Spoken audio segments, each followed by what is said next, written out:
અત્યારે પણ એવા ભક્તો ને એવા વૈષ્ણવો છે કે અમારા ક્લાસની અંદર એક બેન આવે છે, એમનો 20 વર્ષનો છોકરો પહોંચી ગયો. એ 20 વર્ષનો છોકરો જે છે એ નિત્ય સેવામાં એક જ પોતે એ આવતો હતો, એની સેવામાં સહાયક બીજું કોઈ થતું નહોતું. એ છોકરો આવતો એક્સિડન્ટમાં, એ છોકરો 20-22 વર્ષનો એક્સિડન્ટમાં પહોંચી ગયો. હમણાં જ મને કે હું આ વખતે છેલ્લે ક્લાસ લીધું ત્યારે મને બેને કીધું કે 20-22 વર્ષનો છોકરો પહોંચી ગયો, પણ એ પહોંચી ગયો ત્યારે મારી માટે સૌથી મોટો વજ્રાઘાત જ કહેવાય. પણ છતાં મને એ સમયે આ અષ્ટાક્ષર સિવાય કંઈ બીજું સૂઝ્યું નહીં. રોજ અષ્ટાક્ષર જપ કરવાને કારણે એ વખતે મને બીજું મારું મગજ કામ ન કરતા ત્યારે હું શ્રી કૃષ્ણ શરણમમાં મેં બધાને એમ કીધું કોઈ રોવાનું નથી, બધાએ શ્રી કૃષ્ણ શરણમમાં મનમાં બધા શ્રી કૃષ્ણ શરણમમાં બોલો. એ છોકરાને મેં મારા હાથે તૈયાર કર્યો, એવો તૈયાર કર્યો કે જેમ લગ્નમાં તૈયાર કરી એમ એ રીતે મેં તૈયાર કર્યો. શું કામ? કે ઠાકોરજી પાસે જાય છે. તો આજના સમયમાં હું તો મેં કીધું હું તમને ક્યાં ભણાવી શકું, તમે તો ભણે મને મને કાંઈ સિદ્ધાંત ગ્રંથ ખબર નથી. ક્લાસમાં આવે છે બેન, એને આ વખતે રહસ્ય કીધું મને કે મારો આ છોકરો પહોંચી ગયો તો લોકો કેટલા 6-7 વર્ષ પહેલાં, ત્યારે 20-22 વર્ષનો હતો હું. પણ એ જ્યારે એને મેં તૈયાર કર્યો ત્યારે એક માં એ અવસ્થામાં એને હું આવડા જવાન છોકરા પાછો એ સેવામાં એક જ છોકરો મને મદદરૂપ થતો હતો. સેવા કંઈ બહાર જવું એમ કે ઠાકોરજી કંઈ પધરાવાનું કે હું પહોંચીશ, સેવાનો ભાવ એને જ હતો, બાકી કોઈને સેવાનો ભાવ નહોતો. બીજો છોકરો છે એને એવો ભાવ નથી, પણ એને તે હતો એવો ભાવ. પણ ત્યારે મને કુદરતી કે રોજ ધર્મનું આચરણ કરતા હોય ત્યારે એવી શક્તિ આવી ગઈ મનમાં કે ત્યારે આંસુ ન નીકળ્યું, રોવું ન આવ્યું, અષ્ટાક્ષર જ યાદ આવ્યું શ્રી કૃષ્ણ શરણમમાં. અને છોકરાને માટે મારે એવો ભાવ થયો કે ઠાકોરજી પાસે જાય છે તો નબળી રીતે કેમ જાય, સારી રીતે તૈયાર કરીને જાઓ કે ઠાકોરજી પાસે જઈ રહ્યો છે તો બીજે ક્યાંય આપણી ગતિ ન હોઈ શકે. અત્યારે આવી ભગવદીયતા આ સમયમાં પણ છે. હે આ અમારા હમણાં જ ક્લાસ ચાલી લીધી ત્યારે મને એને વાત કરી, મને ખૂબ રોમાંચ થઈ ગયો કે ભાઈ નિત્ય ધર્મનું આચરણ એવું છે કે જ્યારે આપત્તિ આવે ત્યારે ધર્મ જ સહાયક થાય છે. રોજ અષ્ટાક્ષરનો જપ કરતા હતા ત્યારે આવા સમયે અષ્ટાક્ષર એને જીવાડે. એટલે કે માણસ શું મગજની સ્થિતિ હોય કંઈ નક્કી નથી, આવા મહાન દુઃખ વખતે કેવી પરિસ્થિતિ ઉત્પન્ન થાય, માણસ શું કરે નક્કી નહીં. પણ ધર્મ આપણને સર્વ રીતે આલોક અને પરલોક, એને એવો ધર્મમાં વિશ્વાસ હોવાને કારણે છોકરો મૃત્યુ પામ્યો તો એવો વિચાર આવ્યો કે ભગવાન પાસે જાય છે, પ્રભુ પાસે જાય છે, પ્રભુની સેવા કરનારો છે, પ્રભુ પાસે જાય તો તૈયાર કરીને મોકલું, તૈયાર કરીને મોકલું. તો આ ભગવદીયતા, ભગવદીય પરિશિક્ષણ, આ ભગવદીયતા છે. આ ભગવદીયતા છે કે જે આપણી માટે હંમેશા અનુકરણીય છે. સાવ નાનું બાળક હોય એને પણ સેવામાં લાવી શકાય. ઠાકોરજી સન્મુખ એને સુવડાવી દો, એ જે કરે એ સેવા છે. નાનું બાળક પ્રભુની સન્મુખ જે કરે પ્રભુ એની સાથે ખેલશે. નાના બાળકો જે છે એને સૌથી વધુ સેવા કઈ ગમે? ખીલોના બિછાવવાનું કયો, ઠાકોરજીને ખીલોનાથી ખેલાવવાનું કયો, એને બહુ ગમે, કારણ કે પોતે એ બાને રમવા મળે. તો બાળકો એ ભગવત ઠાકોરજી સ્વરૂપને ખીલોનાથી ખેલાવે છે. એટલે ખીલોના એના હાથમાં આપો, એને ઠાકોરજીને ખેલાવે, એને બહુ જ ગમે આ સેવા. હા, બીજી સેવા તો એને ગમે કે ના ગમે, પણ એને એ બહુ ગમે કે ઠાકોરજીને ખીલાવવા મળે, હાથ પકડીને ચરણસ્પર્શ કરાવીએ આપણે એને, ઠાકોરજી પાસે રાખીએ. સાવ નાનું બાળક હોય ને ઠાકોરજીને અપરસમાં એને સુવડાવી દેવું, નવડાવીને એ જે કરશે એમાં ઠાકોરજી પસંદ થઈ જશે. એ તો ઠાકોરજીની સાથે ખેલશે, તો પ્રભુ સાથે ખેલે એ એની સેવા છે. તો બાળકોને સેવામાં લાવવા જોઈએ, ધ્યાન આપણે રાખવું જોઈએ કે બીજું કાંઈ ઠાકોરજી શ્રમ વગેરે ન કરાવી દે, પણ એને ખીલોના આપી દો તો એ પોતે ભલે રમે, પણ એ ખીલોના માટે રોજ ઠાકોરજી પાસે આવશે. એ ખીલોના પાસે રોજ આવશે. એ ખીલોના ઠાકોરજી રમાડું, કારણ કે એ બાને રમવાનું મળે, એ ઘૂઘરા વગાડે ને કરે ને. એટલે હું તો છૂટ જ આપું છું કે ખીલોના ભલે પાઠ ત્યાં હોય તો એ ખીલોના સજાવતા હોય છે. તો ખાલી દંડવત કરવાનું કે દંડવતમાં ભાવ ન હોય, પણ પહેલાં દંડવત કરે, દંડવત કર્યા પછી ખીલોના સજાવવા મળશે એટલે દંડવત કરે. ઠાકોરજી આવીને દંડવત કરે, ચંપત જે કયો એ કરે, કે પછી ખીલોના એને સજાવવું બહુ ગમે. એટલે અમે એમ કહે કે ભાઈ પહેલાં દંડવત કરો, તનપસ કરો, એ તારું જનપસ કરો. ધ્યાન એમનું ખીલોનામાં જોઈએ કે જલ્દી લઈ લઉં, ઘૂઘરો લઈ લઉં, ચકડી લઈ લઉં, કારણ કે એને એમાં રુચિ વધારે હોય. પણ એના કારણે પ્રભુની સન્મુખ જે કરે એ સેવા, ઠાકોરજી સન્મુખ રહે એ સેવા. પ્રભુને ખેલાવશે ને પોતે રમશે, ભલે રમે, પોતે રમે, પાછી પોતે રમે તો ખરા, વધારે પડતા પોતે જ રમે, ઠાકોરજી જોવે. પણ કદાચ ઠાકોરજી એમાં પ્રસન્ન થતા હશે. એ નિર્દોષતા, એનો જે ભાવ નિર્દોષતા જે છે એના કારણે પ્રભુ પ્રસન્ન થાય, ઠાકોરજી ખુશ થઈ જાય, પ્રસન્ન થાય. પ્રસન્ન થઈ જાય એટલે સેવા થઈ ગઈ છે. ઠાકોરજીને ખુશ કરવા એ સેવા ને, એ આમ ખુશ કરે ઠાકોરજીને, એ ઠાકોરજીને આમ ખુશ કરે. એટલે કાંઈ પણ વસ્તુ લાવો તો પહેલાં ઠાકોરજીને ધરો, એવી ટેવ પાડીએ આપણે કે ઠાકોરજીને ધરો તો ઠાકોરજી બતાવવા આવશે કે લ્યો પ્રભુ, ભલે પછી ચોકલેટ હોય બિસ્કિટ હોય પોતે ઠાકોર બતાવવા કંઈ વાંધો નહીં, ધરવા ન દે પણ બતાવે, તો એને એવો ભાવ થાય કે જે ધરીને લેવું હું ત્યાં ખોટું કરે તો સાચું થાય.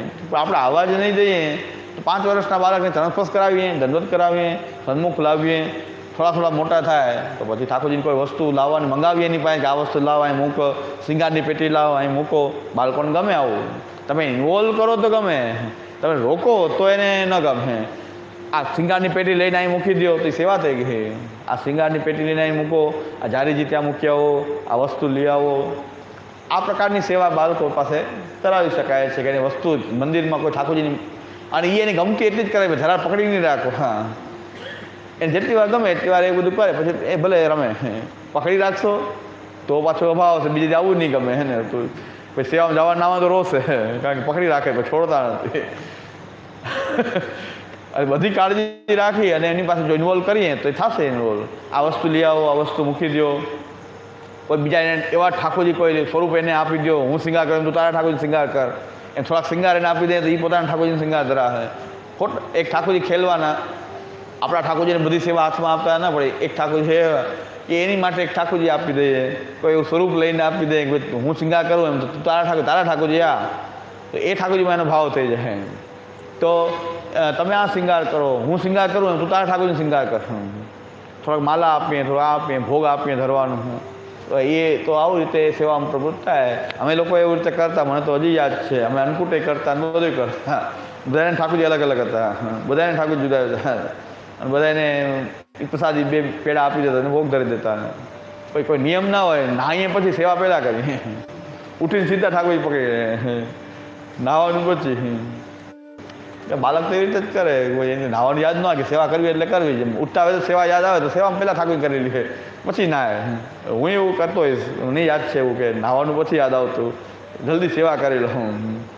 તો એવું મન લાગી જાય. ખોટું કરતાં પછી આગળ જતા સાચું કરશે. અમારા પૂજી શ્યામુ દાદા એમાં આજ્ઞા કરે છે કે જે ઘરમાં બાળક ઠાકોરજીથી રમતો હશે ત્યાં પુષ્ટિમાર્ગ રમે છે, એ ઘરમાં પુષ્ટિમાર્ગ રમતો રહેશે.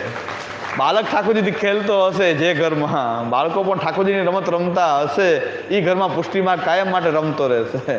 ત્યાં પુષ્ટિમાર્ગ જ રમી રહ્યો છે, એ છોકરા નથી રમી રહ્યા, પણ ઠાકોરજી રમતા હોય તો એ પુષ્ટિમાર્ગ ત્યાં રમે છે. એટલે બાળકોને એક ઠાકોરજીનું સ્વરૂપ વગેરેમાં એવી રીતે પ્રવૃત્તિ કરાવી શકાય. અને જે કાંઈ સેવામાં કાંઈક કાર્ય જે કાંઈ નથી બની શકે એવું આપણે એની પાસે કરાવીએ, ખીલોના સજા વગેરે પણ એને ઠાકોરજી સન્મુખ કોઈ પણ રીતે રાખીએ, એમાં આપણે એને ઇન્વોલ્વ ધીરે સેવામાં કરી શકીએ. તો બીજો શ્લોક છે, આ વખતે ભાવાર્થ માત્ર થઈ શકશે. પછી આપણે મને એમ કે આખું ભગવદી પરિશિક્ષણ પૂરું થશે, પણ આજે બીજું શિક્ષણ થયું. ભગવદીય તો એ પણ છે, કંઈક ભગવાનના છે, તો એમને કંઈક શિક્ષણ પ્રાપ્ત થાય. સદા સંગઃ સતામેવ વિધેયો નાસતામ ક્વચિત. અત્યારે ભાવાર્થ માત્ર આ વખતે લઈ લઈએ, વિસ્તાર પછી આવતે વખતે જોશું. પણ આ વખતે કમસે કમ ભાવાર્થ કરી લઈએ.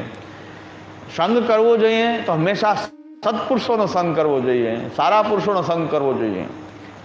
પાખંડીનો સંગ ન કરવો જોઈએ, સારા સત્પુરુષોનો સંગ કરવો. નાસતામ ક્વચિત, ક્યારેય અસત્પુરુષોનો સંગ નહીં કરવો જોઈએ. ભગવદીયતા તમારે રાખવી છે તો અસત્પુરુષોનો સંગ નહીં કરવો, ખરાબ લોકોનો સંગ નહીં કરવો, ઉત્તમ પુરુષોનો સંગ કરવો, પ્રભુમાં નિષ્ઠા હોય એવાનો સંગ કરવો, જેનું જીવન સરળ સુંદર સાત્વિક જીવન હોય એવાનો સંગ કરવો જોઈએ, જેનાથી ભગવાનમાં પ્રેમ થાય એનો સંગ કરવો જોઈએ. નાસતામ ક્વચિત, અસત્પુરુષોનો સંગ ક્યારેય પણ ન કરવો જોઈએ. હવે સત્સંગ કયો, કેનો સંગ સત છે ને કેટલો અસત છે, એનો પેરામીટર શું? તો કહે છે સત્સંગતો હરો બુદ્ધિ અસત્સંગાત ગ્રહાદિશુ. સત્સંગ સારા પુરુષોનો સંગ એ કે ભગવાનમાં બુદ્ધિ લગાવે, જેનો સંગ કરવાથી પણ ભગવાનમાં બુદ્ધિ લાગે, આપણા પ્રભુમાં આપણને બુદ્ધિ લાગે, ઠાકોરજીમાં બુદ્ધિ લાગે, ભગવાન યાદ આવે એવો સંગ એ સત્પુરુષોનો સંગ છે. અને અસત્સંગ કયો છે? ઘર ને ધંધો ને પૈસા કમાવવું, ના ને વિષયો, એનું આપણું મન લગાવે, એમાં આપણું મન લગાવે, એ બધા અસત પુરુષો છે, એ અસત્સંગ છે. તો ધંધો સંસારમાં પ્રેમ કરાવે એ નહીં, પણ એમાંથી બહાર કાઢે અને ભગવાનમાં પ્રેમ લગાવે, એ સત્સંગ છે. બાકી બધું અસત્સંગ છે.